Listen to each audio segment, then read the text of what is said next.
Hey there guys, welcome back to my LP run for Teenage Mutant Ninja Turtles 2, the arcade game. And we're going to be starting this part off with our final encounter with the Mousers, if you can believe that. This is actually the last part in the game in which this enemy appears, and I'm pretty happy about it because they're not a lot of fun to fight with this keyboard. If you get right up close to where they come out of this, out of the ground and use the double slash, it's definitely a much more effective way to fight them. On a regular Nintendo, it's certainly easier, but these guys are a bit of a pain here. I actually would recommend that if you are using a keyboard and you have trouble with the double slash attack, the special, just do the jump kick. That's actually a pretty good way to get away from them, and you can finish them off that way. This is a very difficult stage to beat.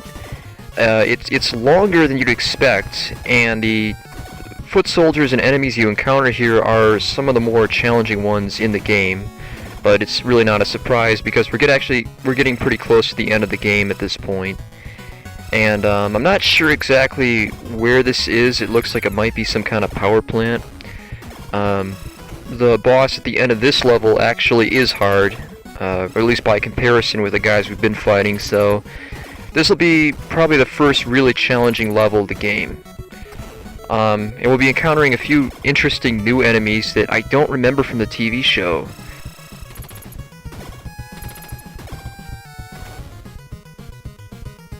And the foot soldiers, like the purple ones, they seem like they're more aggressive now. They're more accurate with their punches. They kind of hit you at the wrong time. They move a little faster. Really having to move around a lot in this part to avoid them, but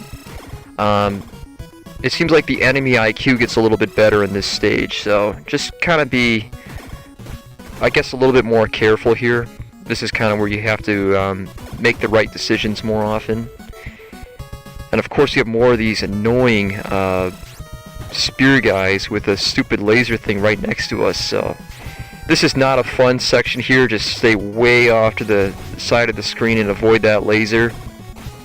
The laser takes a fair amount of damage off you, so you don't want to get hit by it. There's a staircase over here, and I always kind of wonder, like, what's up there, you know? I mean, I know you can't go up the stairs, obviously, but I always thought that'd be cool if there was, like, an Easter egg, you know, like you go up there, maybe you see the Channel 6 building or something like that. That'd be kind of interesting, but maybe not, you know, Channel 6, but just something, you know, up those stairs would be kind of interesting. This enemy right here is really annoying. They have the same bullet type as Bebop did, and they do a lot of damage, so you want to take them out as quickly as you possibly can. Ideally, you want to get right on top of them and use the double slash.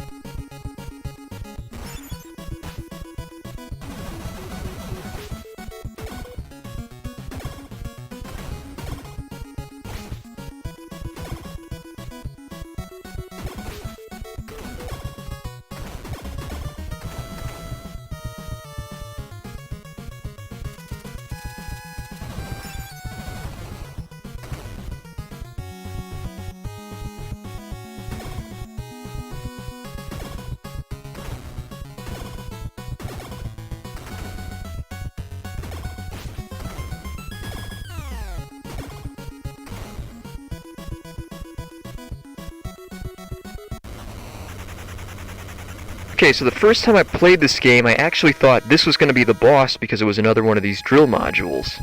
And when I saw these little helicopter guys come out, I was like, what the heck is this? And I think I actually was so low on life that they killed me, and I got a game over screen, and I had no idea if I had even reached the boss or not. This is not the boss, just to clarify. It's just a one time in the game enemy that you're never going to see again, and they're not very strong. They kind of tend to fly in a pack, so just jump kick them from a long ways away. No real big deal there. It's interesting. I really did think I was going to be fighting the boss at that point, but we have a little further to go before we get to him.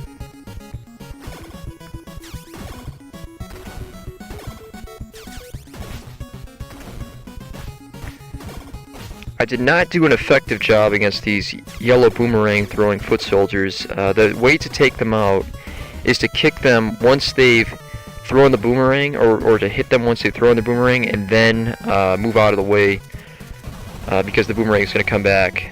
And I had way too many times where I was kicking them the wrong way, you know, being kind of arrogant about the way I was fighting them, so it's not the way to take them out.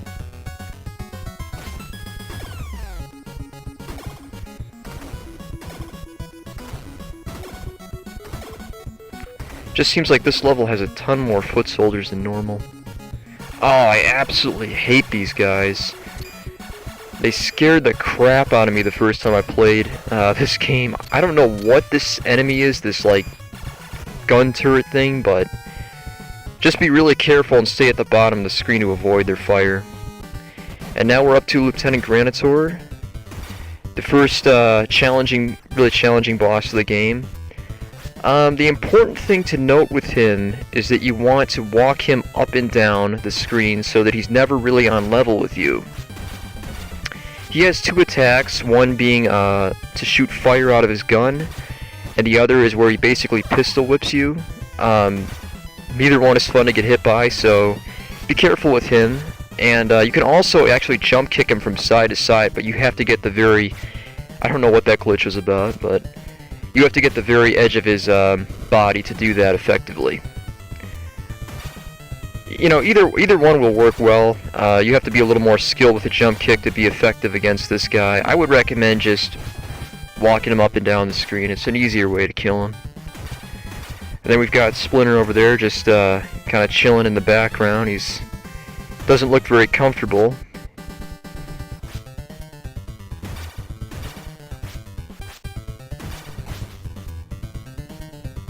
He almost seems like he wants to get in on the action.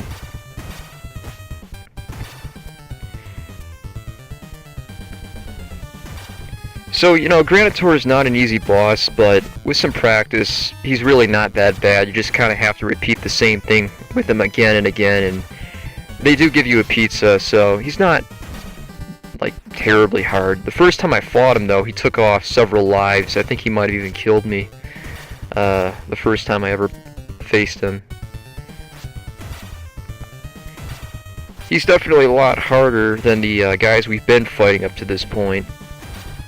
But you'll be using this strategy from now on, for the most part, against the bosses, of just walking them up and down the screen.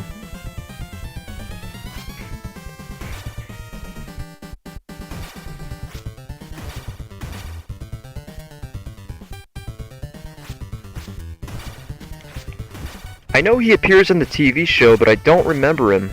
I think maybe he appeared more in the earlier episodes. And I honestly did not remember seeing him in the show, but I recognized him as a rock soldier, so I had to look up the name to find out who he was.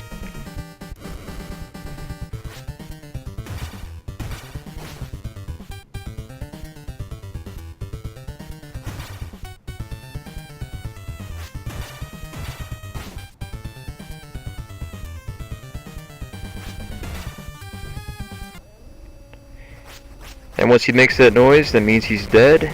Just blows up and turns into a pile of rock. Splinter is now freed, and we're going to be going up the elevator shaft to take on the next level.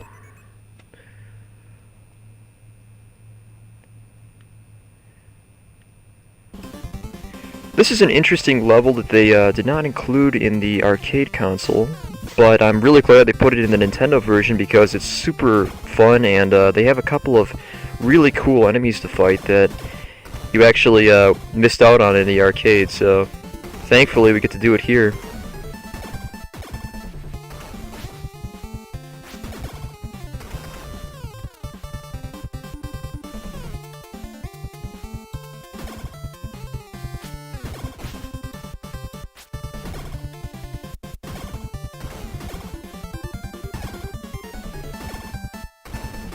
I like this ninja enemy. It's rather easy to kill, though. You just have to perform the jump kick as often as he jumps in the air. It's not a very hard enemy to kill. You can also take him out with the double slash or the turtle's special move, but the jump kick seems to work a lot better against him. So that's what I do. I just pin him against the wall and jump kick him until he dies.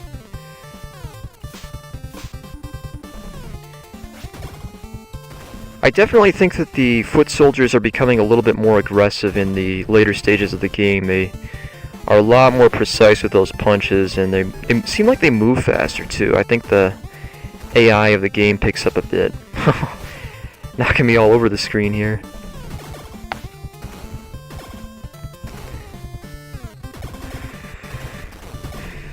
So I'd have to say, of all the levels in the game, this is probably one of my favorites.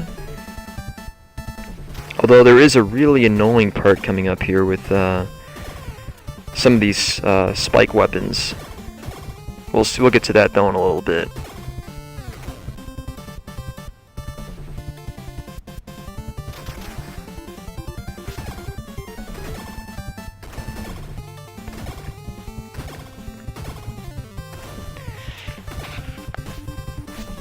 Of the original Ninja Turtle games, I think my favorite overall would probably still have to be Turtles in Time. This is a good one. It's probably, you know, pretty high up there, but I think that one nailed it. Like, for the series, it's the one that I would definitely pop in any day, and it's easily my favorite one. But most all of them are really good. I'd say even the original one, I know a lot of people didn't care for it, but it's not my least favorite by any means. I think Konami made all the games. I'm not sure about the Hyperstone Heist, but they definitely did a good job with every game that they got their hands on, so...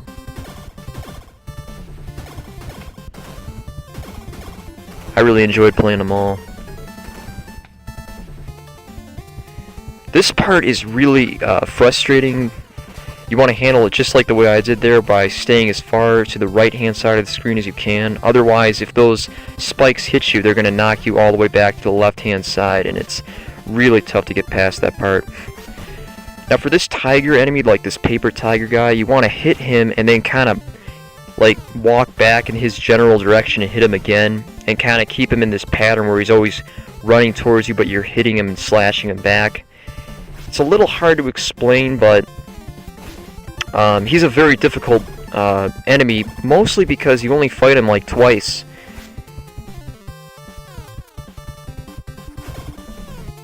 I'm pretty sure there's only 2 of these guys in the game, and you just don't get that much practice against him, so he can be a little bit difficult. He took more life off me than I would have liked, but I dealt with it. Then he incinerates when you kill him, which is cool. Burns up.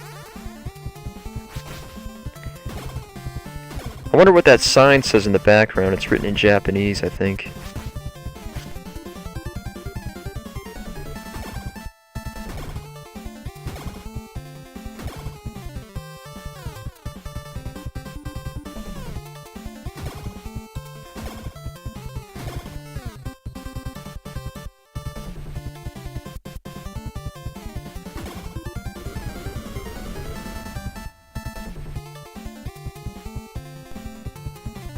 Oh yeah, I forgot about these guys, the scorpion enemy. They can be really annoying if you don't handle them just properly. What you want to do is pin them right up against the wall and just slash the crap out of them. If you use the jump kick, which unfortunately I did a couple of times here, they're probably going to hit you with their tail, and they can be very, very frustrating to kill, so be careful when you're taking these guys out.